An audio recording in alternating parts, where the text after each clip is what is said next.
Okay, so let's try this again. Uh, yeah, that last stream that last attempt did not go well. So, uh, okay, let's tell the people we're on live. Okay, let's do this.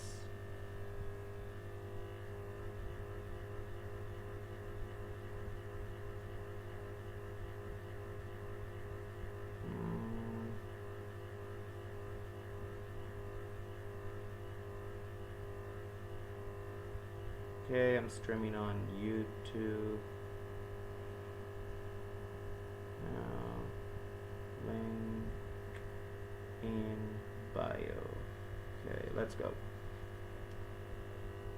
Okay.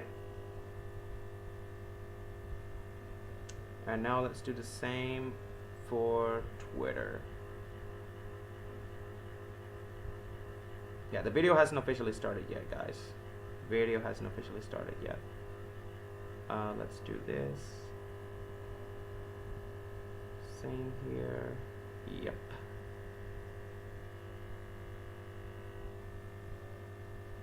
Yep. We live. We live.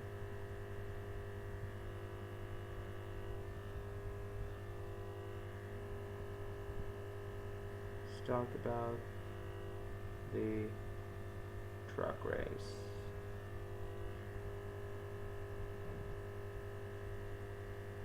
What did it get posted? Want to double check it got posted before. Okay, it did.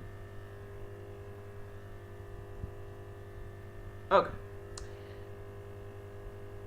So, Martinsville, the truck race that happened. There's a truck race that happened last night. I was unable to watch it live. I was attending a basketball tournament at my old high school, so I had to watch it this morning when they reran it. And according to what I saw on Twitter, this race was quite eventful, to say the least. I didn't think personally, anything was going to happen, especially since ever since they had started running up Martinsville at night in the spring. I'm talking about the truck series, of course. Not really much happens. Thought it was going to be more like uneventful, something like that, but some stuff happened that I really just wanted to talk about and go over. So, Ty Majeski on the pole, once again, your resident short track ace of the series, with Christian Eckes in the front row. Lane Riggs, he qualified third, with Corey Heim fourth. Then Nick Sanchez, Ben Rhodes, Jake Garcia, Dean Thompson, Tyler Ankrum, and Jack Wood, they rounded out the top 10. Then going down through the field, Chase Purdy in 11th, Sammy Smith in 13th, making his second career truck start, now running the number 7 for Spire. I thought this was his first truck series start for a moment, until I double checked and I saw that his first start was actually in the 17 for Tricon last year at Daytona, because Taylor Gray was not 18 yet. So yeah, this is making his second truck start in the All-Star number 7 truck for Spire. Caden Honeycutt in 17th, driving the 45 for Nice.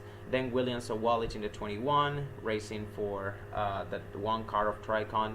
And now Cameron Waters in 22nd, another V8 Supercars driver that's making the jump to NASCAR, kind of like, Van Gisbergen. I'm actually surprised that not many people really talked about this. Probably because he hasn't won a championship at that series over there in Australia, but also probably because he's driving in the truck series and he's driving for ThorSport as well. He's driving the 66 truck, but yeah, another Supercars driver making the jump to NASCAR. Crafton starting deep in the field as always in 24th, then Blake Lothian 32nd, and Justin Carroll in last place in 34th. Only 34 trucks showed up, no DNQs, and no trucks to the rear either. The start of the race was delayed a little bit due to some fluid leaking from the 20 truck of Blake Lothian. Nothing big enough, though, just a few additional pace laps. As soon as the green flag waves, though, Christian Eckes, he takes the lead from Ty Majeski on the outside, and he would not relinquish that lead for a very long time. Like, there eventually was a lead change eventually, but Eckes will be the only leader for like the majority of that stretch. So we had some bidding and banging a bit overall in this, but overall this first stage was pretty quiet. The only caution on the stage came on lap 32 for a Thad Moffitt spin. And of course, a few drivers, they did strategy. Thompson, Bailey Curry, Sawalich, Timmy Hill, Cameron Waters, they pitted. Dean Thompson was penalized for men over the wall too soon. And then on the restart, again, more of the same. Eckes pulling away. Majeski held off Lane Briggs for second. Jack Wood, he got spun out on the restart, but he was able to keep it going, so no caution. And then the stage one, it ended under green with Christian Eckes winning, Majeski second, and Lane Briggs third. And then the rest of the stage point, gainers: Corey Hyman fourth, Nick Sanchez fifth, Ben Rhodes, Ankrum, Jake Garcia, Caden Honeycutt, and Chase Purdy. Then we go to pit road. The leader Christian Eckes stays out. His strategy was a one-stop strategy. Only like stay out throughout the first two stages and then only pit on the halfway point. This is because the trucks, because it's only a 200 lap race and you can make it like 130 plus laps on one tank of fuel. Although I believe Bud Pockras, he said on Twitter that the trucks, they get more mileage out of their fuel than the Xfinity cars, which is why they can go like 140, 150 laps, but you still had to pit once. But yeah, one-stop strategy is clearly what the 19 team was looking forward to. Of course, track position matters at Martinsville, but you will see how beautiful that strategy works for Eckes. But yeah, Eckes is not the only one who stays out on this caution. Sanchez, Tyler Ankrum, Jay Garcia, Chase Purdy, Caden Honeycutt, Raja, and Matt Mills, they all stay out. Everyone else pits and they take 4 tires. Lane Briggs gets a slow stop for an issue with the jack on the left side. Apparently the jack broke. So again, really tough break for him. And Ty Dillon also got penalized for speeding. And Grant Enfinger, he got to come down pit road for a tire that was apparently going flat. So then we go to stage 2. Christian Eckes and Nick Sanchez this time are in the front row, and it's Sanchez who spins the tires on the restart, which causes the outside lane to stack up, and this allows Tyler Ankrum to take second away from him. We got a caution. Stage 2 had a couple of more cautions, but it was also more just as quiet as stage 1. The first caution of the stage came when Tanner Gray got turned by Crafton in turn 2 after the 88 hit the curb and washed off the track. Nick Sanchez and Raja Karuth pitted during this caution, as well as the 2 trucks that were involved in the caution. Crafton, I believe, had some right front damage too. Then we go to the restart, and this time it's Purdy restarting in second alongside Eckes. But again, same result as the last time. The 19 truck pulls away, leaving Chase Purdy to deal with his teammate Ankrum when another caution comes out for Lane Briggs again. He gets spun out after contact with Jack Wood, who might have gotten some help from Sammy Smith. Again, the replay didn't help determine much. But again, Matt Mills, Dean Thompson, Corey Hyman, and Cameron Waters, they pitted during this caution. And then we go to the restart. This time, Chase Purdy is able to keep up with Eckes entering the corner, but he gets pushed up the track a bit by the 19, and that's all the opening he needed to clear the 77 for the lead, as well as also allowing his teammate Ankrum to retake second. And that's it, honestly, for stage 2, as the stage ended under caution. Daniel Dye spins Spencer Boyd entering turn 1, and once again, Lane Briggs. This is the second incident Lane Briggs was involved in, and not even 100 laps into the race. But yeah, the stage ended under caution. Eckes won stage 2, leading every single lap on both stages, which might I add. pretty impressive, honestly. Tyler Ankrum second, Chase Birdie third, then Ty Majeski, Caden Honeycutt, Jake Garcia, Dean Thompson, Bailey Curry, Taylor Gray, and Sawalich gained stage points on this go around. So again, overall more eventful stage, but for Truck Series standards and Martinsville standards, it was relatively clean and tame. Most of the incidents were like single car spins. No drivers had DNF due to damage just yet. Obviously that would change in stage 3, but we'll get there. We'll get there. Eckes finally pitted, like I said. Their strategy was like go on a split the race on 100 laps just pit after the second stage. So he finally pitted along with Chase Birdie, Ankrum, Dean Thompson, Sammy Smith, Garcia, Caden Honeycutt, Bailey Curry, Ty Dillon, Timmy Hill, Lawless Allen, and Justin Carroll. Ty Dillon got penalized for a safety violation. So we go to stage 3 now. This time it's Ty Majeski and William Sawalich in the front row. Majeski immediately clears Sawalich for the lead, and the one car gets passed immediately, dropping to 5th, losing spots to Tanner Gray, Nick Sanchez, and Stuart Friesen. Meanwhile, Christian Eckes, he starts to make up ground, and I'm not talking about making up ground like two to three spots. No, in just 25 laps, Eckes moved up from 19th, which was the position where he restarted. He moved all the way up to 6th in just 25 laps. It's pretty impressive considering how hard it is to pass at this track. So, it is very usual for drivers to like split the stages, but Eckes was just like splitting the entire race, like stay out for both of the stages and then pit before stage 3. This strategy only works if this is like a race winning strategy. If that's your race winning strategy, the only way it works is if you have a very fast car that can pass other cars in traffic. If you have a car like that, especially considering that Martinsville, again, is a very hard track to pass. If you're able to pass in traffic at Martinsville, you probably have the car to beat. Again, he was also, and not only was he passing guys, he was also the fastest car on the track in clean air during this run. He clearly was the guy to beat all race long, like I said. The next caution obviously came out not too long after Honeycutt spun himself off of Daniel Dye's back bumper. Coming off of turn 2, he might have hit the curb, and correct me if I'm wrong again, but I do believe that was the longest green flag run of stage 3, because after that we would just see caution after caution after caution, just like 7 laps of green flag action and then another yellow. So anyways, Ben Rhodes, Waters, Jake Garcia, Crafton, Sammy Smith, Matt Mills, Brett Holmes, Moffitt, Timmy Hill, and Mason Massey, they pitted during this caution. And then we go to Majeski, Sanchez in the front row for the next restart. Again, Majeski still holds the lead, but Eckes, he continues his march to the front, passing Sawalich and Friesen this time to move up to 4th. In this green flag run and finger, he hit the wall off of turn 4 after getting squeezed by Raja Karuth ahead of him. He loses a couple spots. I believe he dropped down to 19th.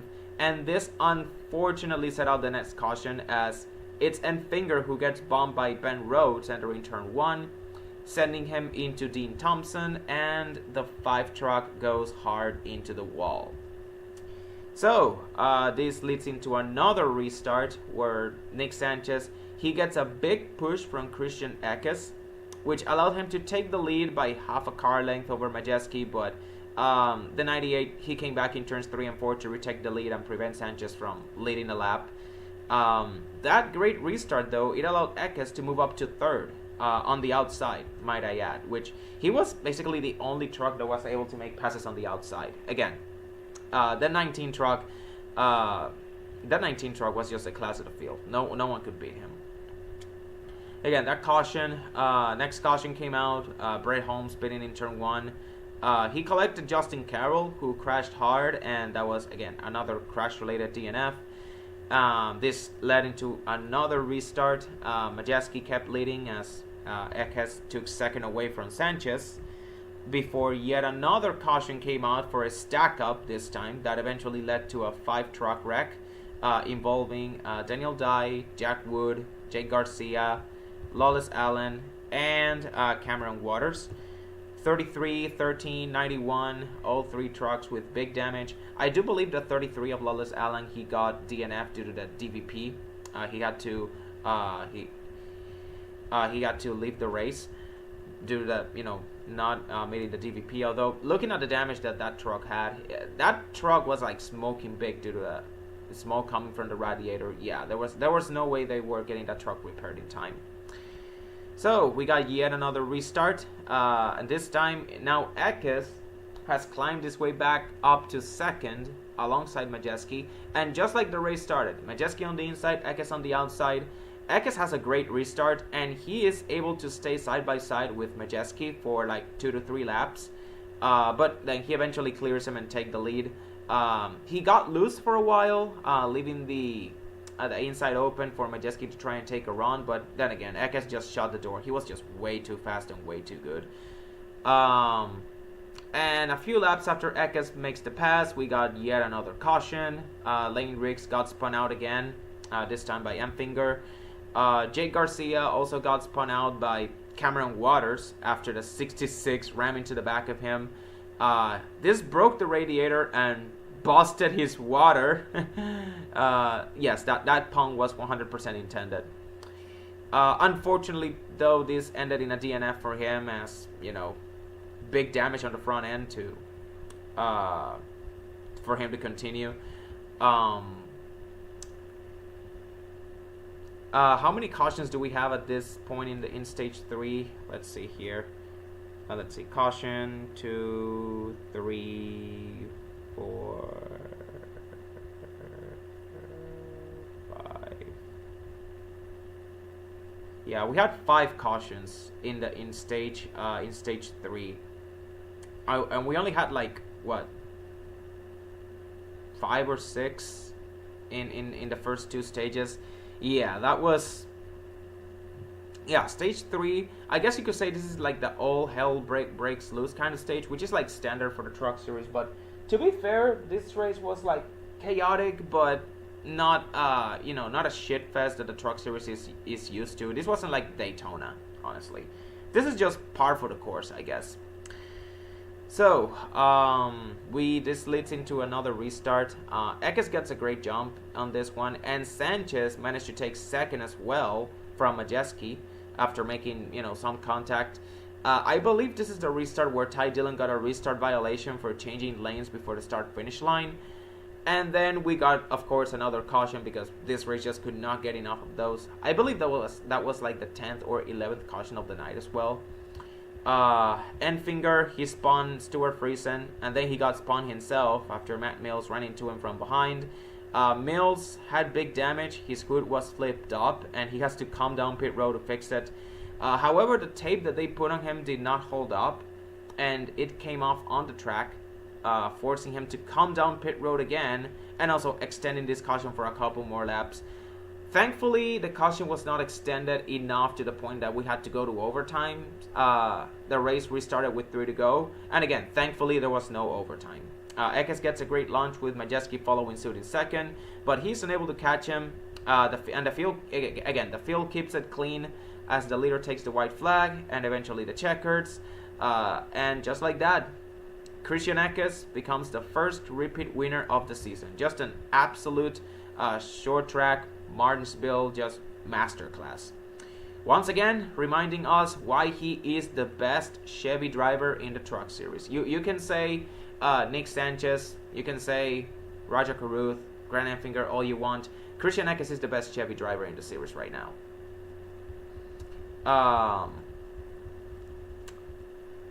I guess not much to say, I guess, about this race. That was a race, one of the truck races of all time. But if I'm being honest, this race felt a bit weird in the sense that despite all of the chaos and carnage, it didn't feel that much of a shitfest. Like, there was no overtimes. the lack of respect between drivers, I mean, it was evident to an extent, as we will see later, for an incident that happened after the race, but it was not blatant. Let's see. Let's go over the finishes of the race before I wrap this one up. Ty Majeski finished second. Again, I guess you could say he had the second best car, which considering how above and beyond Ekes was over the rest of the field, I guess it's a pretty good consolation. Then Chase Purdy finished third. That was his first top 5 of the season after a really rough start to his year. Then Nick Sanchez finished 4th, Tyler Ankrum in 5th, Taylor Gray in 6th, Roger Carruth in 7th, then Sammy Smith in 8th, Caden Honeycutt 9th, and Corey Heim finished 10th. I gotta say, this was the worst race I have seen out of Corey Heim in the last 2 seasons.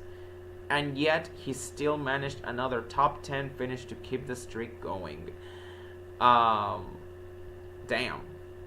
Just to show you how good Corey Heim has been the last 2 years. A 10th place finish is the worst race I have seen. One of the worst races is considered a bad finish for him. Amazing. Let's see here.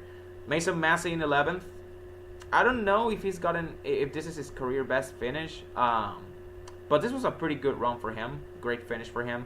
Matt Crafton in 12th. Daniel Dye in 13th. Lane Riggs in 15th. After all the hell he went through with the slow pit stops, the broken jack, getting spun out 3 times, still managing a top 15 finish with stage points as well. That I call that a win. Yes. Stuart Friesen 19th, Timmy Hill 20th. This is the incident I wanted to talk about. They both got into it after the race. Friesen obviously frustrated, not at anyone in particular, but with how the end of the race played out for him. And since Timmy Hill was the closest to him, he decided to take his anger out on him. You know, kind of like what Truex did to Larson at Richmond last week. Except that Friesen is not justified like that. Because when Truex did it, at least he had the excuse that, you know, he was the guy to beat and he just got hoed. And he got used up. I mean, I'm not going to lie. Larson used them up quite a little bit. But Stuart Friesen, he just doesn't. He just is not justified like that because he wasn't nowhere as good as Truex. Like, he wasn't. His truck was nowhere as good as Truex's was at Richmond. Like, he wasn't the guy to beat like Truex was last week. You know, at least it would have been understandable if he did it to Enfinger. Like, you know, I get it. It ruined him like a potential top 10 day, but still finished 19th and stuff like that. And Timmy Hill, he rightfully called him out when he confronted him and pointed it out in his interview as well. And, you know, judging at Friesen's, you know, blank expression, you can tell he knows he messed up. He just took it. The guy just took it. But, yeah, between this and the incident with Nick Sanchez a couple weeks ago at Bristol, not a good look for Friesen and the other veterans of the Truck Series, honestly. Let's see. Jake Garcia 21st, Grant Enfinger again 22nd, and yeah, maybe a reason why Friesen wasn't mad at Enfinger. I mean, he was mad that, you know, he got screwed out of a good finish, but I guess Friesen still finished ahead of Enfinger anyways. Enfinger finished 22nd because he also got involved in that caution. He got spun out by Matt Mills. Matt Mills finished 29th, by the way. The team was unable to tape the car back up, and he ended up with a late race DNF. Ty Dillon finished 23rd after the late race restart penalty violation. William Sawalich finished 26th. I don't know what happened to Sawalich. I honestly don't know what happened to him. I didn't see any reports of him being, maybe I might have missed something about him, but I don't really know what caused him to get such a poor finish. Let's see. Thad Moffitt 27th. Yeah, still pretty disappointing result for Sawalich either way. Again, Thad Moffitt 27th, Matt Mills 29th, Cameron Waters 30th. Again, welcome to NASCAR. Finally got his first taste of NASCAR action right there. Lawless Allen 31st, then Justin Carroll 32nd, Dean Thompson 33rd, and then Blake Lothian 34th. I do believe that that leaking fluid issue eventually led to overheating that caused them to DNF early. The only mechanical related DNF, by the way. All of the other DNFs were like crash related. So, once again, this was an unusually cold Martinsville spring race, to the point that some spotters were reporting some snow flurries on their end. Yeah, snow in April, go figure. Now, and you would think this would make me feel worried about the Cup race, because we all saw what happened in 2022 with the cold temperatures.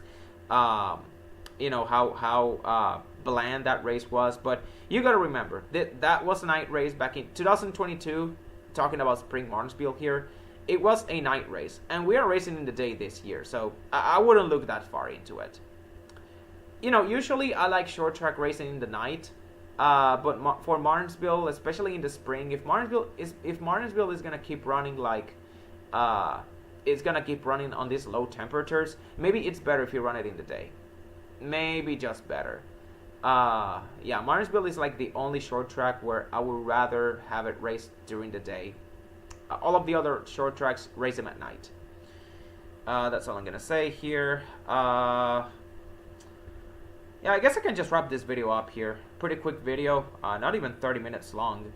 But yeah, Xfinity race is in about an hour, and let's see how that one plays out. Okay then, see ya.